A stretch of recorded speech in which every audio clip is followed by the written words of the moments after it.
সিস্টেমের features, kernel, sell আর উইন্ডোজের বিভিন্ন ভার্সানগুলো। আজকে আমরা আলোচনা করব functions of an operating system. আমরা এখানে দেখতে পাচ্ছি যে ফাংশনস অফ অ্যান অপারেটিং সিস্টেমে কতগুলো ভাগ রয়েছে।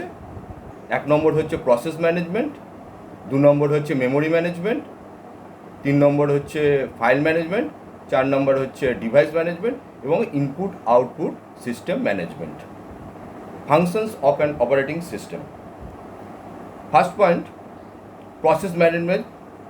Process management helps operating system to create, delete process. It helps also mechanism for synchronization and communication among process. অর্থাৎ অপারেটিং সিস্টেমের একটা গুরুত্বপূর্ণ ফাংশন হচ্ছে প্রসেস ম্যানেজমেন্ট। অপারেটিং সিস্টেমের মধ্যে যে সমস্ত প্রসেসগুলো চলতে থাকে সেইগুলোকে ম্যানেজ করার দায়িত্ব হচ্ছে অপারেটিং সিস্টেমের, এবং তাদের মধ্যে একটা সিনক্রোনাইজেশন করে তোলে এবং কমিউনিকেট করে, এবং যে সমস্ত প্রসেসগুলোর কোনো প্রয়োজনীয়তা নেই সেগুলোকে আবার ডিলিটও করে দেওয়া হয়। অর্থাৎ অনেকগুলো প্রসেসের মধ্যে যেগুলো প্রয়োজনীয় সেগুলো থাকবে, আর যেগুলো প্রয়োজনীয় নেই সেগুলো থাকবে না। Second point, memory management.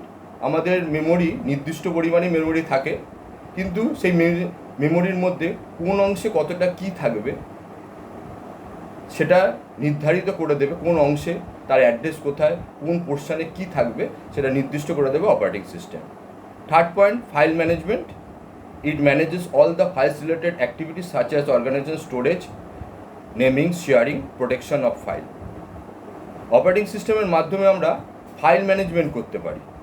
File management বলতে এখানে কী কী রয়েছে এর মধ্যে, আমরা ফাইলগুলোকে স্টোর করতে পারি এবং বিভিন্ন নাম দিতে পারি, এবং ফাইলগুলোকে প্রোটেকশন দিতে পারি, আর কি করতে পারি, শেয়ারিং করতে পারি। শেয়ারিং বলতে ফাইলগুলো যদি নেটওয়ার্কে, যদি কম্পিউটারটা যদি থাকে, সেই নেটওয়ার্কিংয়ের মধ্যে ফাইলগুলো যাতে অন্য যারা রয়েছে নেটওয়ার্কিংয়ে, যারা অন্য যারা কম্পিউটারগুলো রয়েছে, অর্থাৎ অন্য যদি আমি যদি হিসেব করে বলি যে ক্লায়েন্ট 1, ক্লায়েন্ট 2, ক্লায়েন্ট 3 এগুলো যারা রয়েছে, তারা কোন ফাইলটা অন্যরা দেখতে পাবে, অর্থাৎ হচ্ছে ক্লায়েন্ট 1-এর কাছে, ধরো ক্লায়েন্ট 1-এর কাছে যে ফাইলটা রয়েছে সেটা ক্লায়েন্ট 2 আদৌ দেখতে পাবে কি পাবে না সেটা ক্লায়েন্ট 1 ঠিক করে দেবে, এবং যেটা ঠিক করে দেবে সেটাই হচ্ছে বাকিরা দেখতে পাবে। অর্থাৎ বিভিন্ন রকম আমরা এখানে শেয়ারিং অপশান দিতে পারি।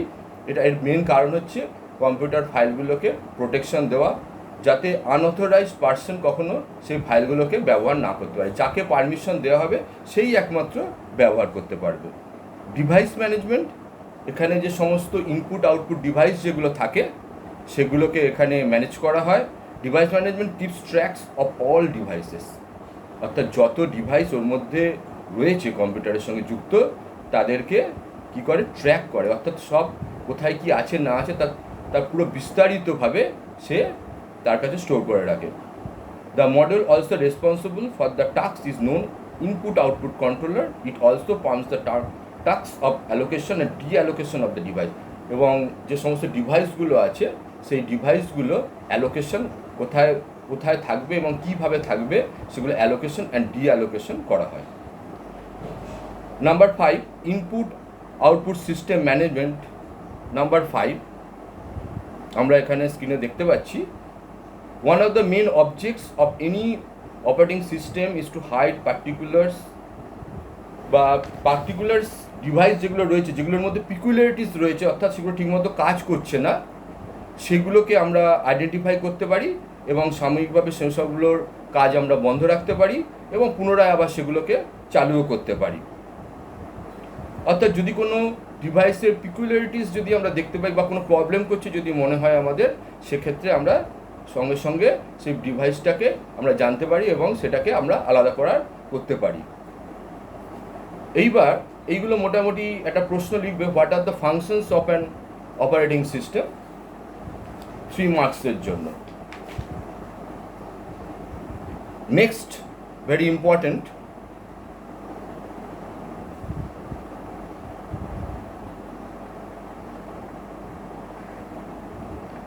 Desktop components of Windows 10।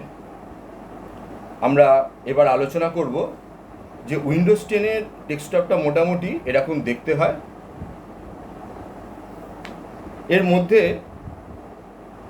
দেখো 1 2 3 4 5 6 7 8 9 বলে বিভিন্ন জায়গায় মার্ক করে রাখা আছে, এবং সেইগুলো আমরা এবার পরপর আলোচনা করব যে একটা ডেস্কটপে উইন্ডোজ 10-এর ডেস্কটপের মধ্যে কী কী থাকে, কী কী কম্পোনেন্টসগুলো থাকে আমরা আলোচনা করব। ফার্স্ট দেখো স্টার্ট মেনু। আমরা স্টার্ট মেনু সম্বন্ধে এবার বলবো। The start menu is like a road map for your computer. মানে এটা দিয়ে বলতে চাইছে যে আমরা একটা ডেস্কটপ খুললাম, ডেস্কটপ খোলার পরে কী করব, কোথায় যাব, কিভাবে স্টার্ট করব, অর্থাৎ এটা একটা হচ্ছে রোড ম্যাপের মতো তোমার কম্পিউটারে। It lets you launch application, shut down your computer, access system settings and much মোর।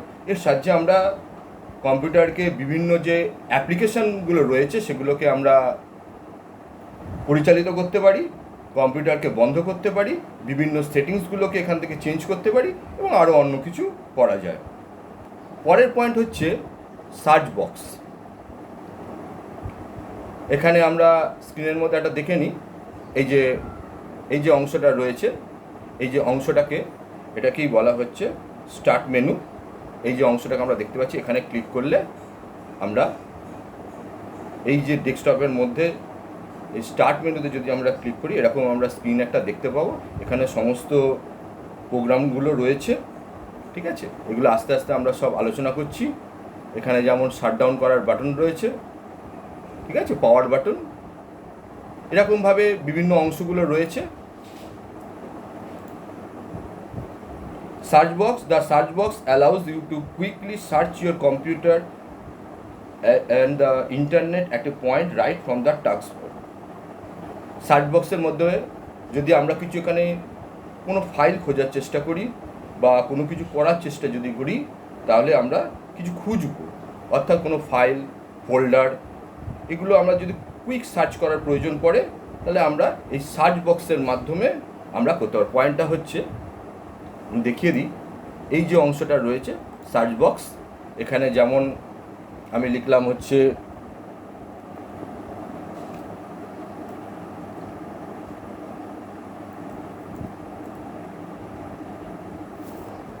এখানে আমি দিলাম ক্যালকুলেটর।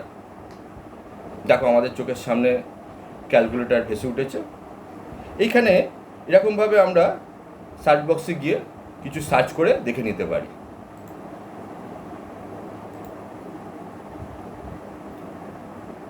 এই পয়েন্টটা 3 নম্বর পয়েন্টটা দাগ দিয়ে রাখো। এটার নাম হচ্ছে টাস্ক ভিউ বা টাইম লাইনও বলা হয়। The task view button 3 number point, এটাকে বলা হচ্ছে 3 নম্বর পয়েন্ট, এটাকে বলা হচ্ছে টাস্ক ভিউ বাটন। এই যে টাস্ক ভিউ বাটন, এই পোর্শনটাকে বলা হচ্ছে task view button. The task view button in version 1709 allows you to manage your virtual desktop and move application windows between them. বলছে আমরা যেমন ডেস্কটপ একটা দেখতে পাচ্ছি, এরকম ভার্চুয়াল অর্থাৎ নট রিয়েল, এরকম আমাদের যদি ডেস্কটপের প্রয়োজন করতে হয় যেটা হচ্ছে ভার্চুয়াল, সেটা আমরা এখানে ক্রিয়েট করতে পারি। পরে আমরা দেখাবো যে ভার্চুয়াল ডেস্কটপ কীভাবে তৈরি করে। কিন্তু ভার্চুয়াল ডেস্কটপ টাস্ক ভিউ এই যে জায়গাটা রয়েছে, এই জায়গাটা হচ্ছে এইখানটা, এখান থেকে আমরা সেই ভার্চুয়াল যে ডেস্কটপটা রয়েছে সেখান থেকে আমরা দেখতে পাই। এই যে অংশটা যে ভার্চুয়াল ডেস্কটপ, এখানে আমরা আপাতত 2খানা ডেস্কটপ এখন দেখতে পাচ্ছি। এই যে স্কাইপ আর হচ্ছে এই একটা, এখানে আমাদের আরেকটা উইন্ডোজ যেটা রয়েছে, মধ্যে আমরা বইটা নিয়ে আলোচনা করছি। সেই বইটা এখানে আমরা পিডিএফ ফরম্যাটে রয়েছে, সেই পিডিএফ ফরম্যাটটা আমরা এখানে দেখতে পাচ্ছি। পিন্ড অ্যাপ্লিকেশন, পিন্ড অ্যাপ্লিকেশন 4 নম্বরের এই যে জায়গাটা রয়েছে, এটাকে বলা হচ্ছে পিন্ড অ্যাপ্লিকেশন। অর্থাৎ এই যে জায়গাটা রয়েছে, এই যে জায়গাটাকে বলা হচ্ছে, মাউস দিয়ে যে আমি যে দেখাচ্ছি, এই জায়গাটাকে বলা হয় পিন্ড প্রোগ্রাম। এই পিন্ড প্রোগ্রামের মাধ্যমে application that you use commonly can be pin to your taskbar. অর্থাৎ যে অ্যাপ্লিকেশানগুলো আমার প্রয়োজন আছে, সবসময় দরকার পড়ছে, সেই অ্যাপ্লিকেশানগুলোকে আমরা কিন্তু এখানে পিন করে দিতে পারি। যেমন বোর্ডের মধ্যে পিন দিয়ে আমাদের কোন নোটিশ যেমন চট করে দেখে নিতে পারি, যেগুলো লাগানো থাকে, সেরকম এখানেও তাই প্রিন্ট অ্যাপ্লিকেশন যেগুলো খুব প্রয়োজনীয় রয়েছে। মনে করো তুমি উইন্ডোজ, মনে করো তুমি অফিস ব্যবহার করছো, MS ওয়ার্ড বারবার করে তোমার লাগে, তুমি এখানে পিন প্রোগ্রাম হিসেবে সেটাকে তুমি এখানে রেখে দিতে পারো। একটা পিন প্রোগ্রাম এখানে যেমন পরপর আমি দেখতে পাচ্ছি, এখানে পিন প্রোগ্রামে রয়েছে একটা ইন্টারনেট এক্সপ্লোরারের ছবি রয়েছে, এইখানে একটা PDF-এর রয়েছে, এরকমভাবে পিন প্রোগ্রাম আছে। পিন প্রোগ্রাম আরও তৈরি করে নেওয়া যায়। যেমন দেখো আমি একটা ফায়ারফক্সকে একটা শর্টকাট এখানে থেকে নিয়ে এই পিন প্রোগ্রামে আমি ব্যবহার করছি। এই যে পিন প্রোগ্রাম, এখানে পিন করলাম। পরেরটা হচ্ছে টাস্ক ট্রে, 5 নম্বর পয়েন্ট, টাস্ক ট্রে।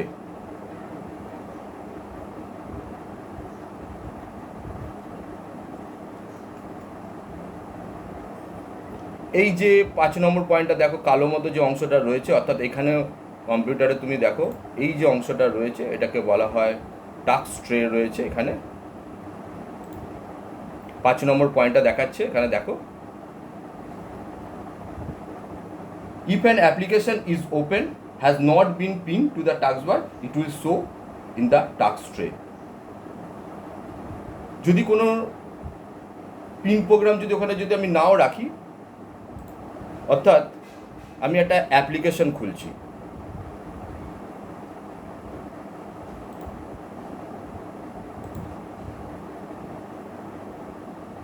দেখো এখানে পিন প্রোগ্রাম করিনি, তার সত্ত্বেও এই টাস্ক ট্রের মধ্যে কিন্তু আমরা ওই অংশটা দেখতে পাচ্ছি যে প্রোগ্রামটা আমরা এখন চালিয়েছি। এই যে এখানটা দেখো, এখানটা দেখাচ্ছে। আবার এটা যদি ক্লোজ করে দিই এখান থেকে কিন্তু আর দেখাবে না। এবার হচ্ছে 6 নম্বর পয়েন্ট, এটাকে বলা হচ্ছে notification tray and clock. The notification tray shows the icon or application that are running in the background and provides access to internet and sound setting. The clock displays the current time and date। এখানে আমরা current date টাইমটা দেখতে পাচ্ছি, আজকের date দেখাচ্ছে, time দেখাচ্ছে। এগুলো সব নোটিফিকেশন ট্রে অ্যান্ড এই জায়গাটাকে ক্লক বলা হয়। এই নোটিফিকেশন ট্রেতে, এই যে নোটিফিকেশন যে ট্রে রয়েছে, এখানে আরও কিছু আমরা এখানে দেখতে পাচ্ছি। যেমন দেখো এখানে স্পিকারের সাউন্ড রয়েছে, স্পিকারের সাইন রয়েছে, সেটা হচ্ছে আমরা স্পিকারটাকে এখানে ভলিউমটাকে বাড়াতে কমাতে পারি। এখানে দেখো ইন্টারনেট, নো ইন্টারনেট অ্যাক্সেস, এই জায়গাটা দেখো এখন কোনো ইন্টারনেটের কোনো অ্যাক্সেস এখানে নেই, যার জন্য এখানে ইয়েলো মার্ক হয়ে গেছে। যদি ইন্টারনেটে কানেকশান যদি পায় এটা পুরো ব্লু হয়ে যাবে। তারপর 7 নম্বর পয়েন্ট হচ্ছে অ্যাকশন সেন্টার। এই পয়েন্টটাকে অ্যাকশন সেন্টার বলা হয়।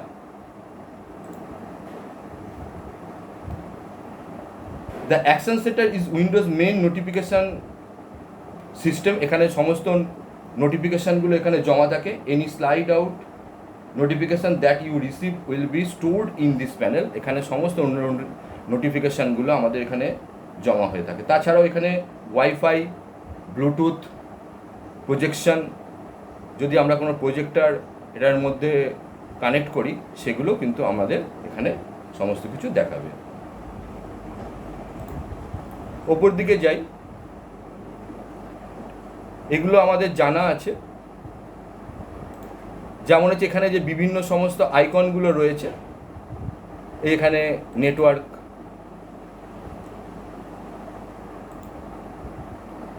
তারপরে হচ্ছে দিস পিসি, গুগল ক্রোম, এগুলো সমস্ত বিভিন্ন আইকনগুলো আমরা এখানে দেখতে পাই। আর যেখানে এগুলো সব জমা হয়ে থাকে এই সব আইকনগুলো, সেটা পুরোটাই হচ্ছে ডেস্কটপ।